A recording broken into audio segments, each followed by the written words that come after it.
बेटी बेटी होती है, हिंदू की हो, मुसलमान की हो, सिख की हो, ईसाई की हो, उसकी इज्जत के साथ खिलवाड़ मत कीजिए, गुंडागर्दी मत कीजिए।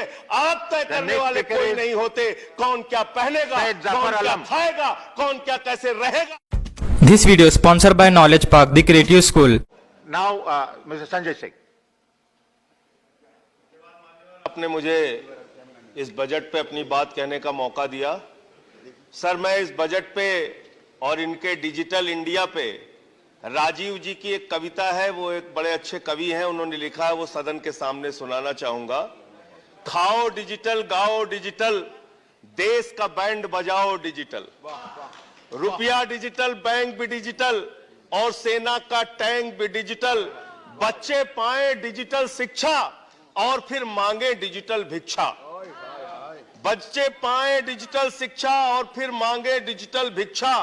डिजिटल डॉक्टर, डिजिटल गोली, डिजिटल ईद और डिजिटल होली, डिजिटल सड़क पर डिजिटल कार, डिजिटल संसद और सरकार, डिजिटल खेत में करो किसानी, डिजिटल खाद और डिजिटल पानी, डिजिटल दूध और डिजिटल गाय, डिजिटल चीनी, डिजिटल चाय, भर के खाओ डिजिटल रोटी और फिर कर दो डिजिटल पोटी।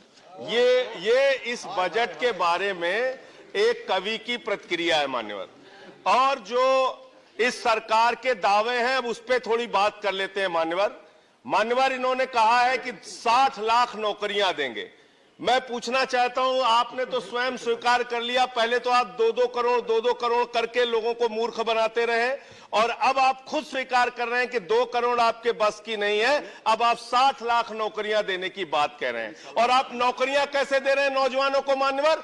35,000 रेलवे भर्ती के लिए 1 करोड़ नौजवानों ने उसमें फॉर्म भरा और उसके बाद जब उसका परिणाम आता है उसमें घोटाला और गड़बड़ी की जाती है। जब वो नौजवान सड़क पर नौकरी मांगने के लिए निकलते हैं उनको लाठियों से पिटवाया जाता है प्रयागराज में, उनको पटना में लाठियों से पिटवाया जाता है, घर में घुस के लाठियों से पीट पीट के आप नौकरी दे रहे हैं, आंसू गैस के गोले छोड़ छोड़ के आप नौकरी दे रहे हैं। आप कर्मचारियों की बात इस बजट में कर लीजिए मान्यवर। जब कर्मचारियों की चर्चा होती है, पूरे देश के कर्मचारियों की एक ही मांग है, पुरानी पेंशन की बहाली की जाए, पुरानी पेंशन की बहाली की जाए। 40 दिन कोई सांसद और विधायक रह लेता है, पूरे जीवन भर उसको पेंशन मिलती है। 40 साल कोई कर्मचारी नौकरी करता है, उसकी पेंशन आपने खत्म कर दी। पेंशन तो छोड़िए, टैक्स के राहत की उम्मीद थी कर्मचारियों को, आपने इस बजट में वो भी नहीं दिया।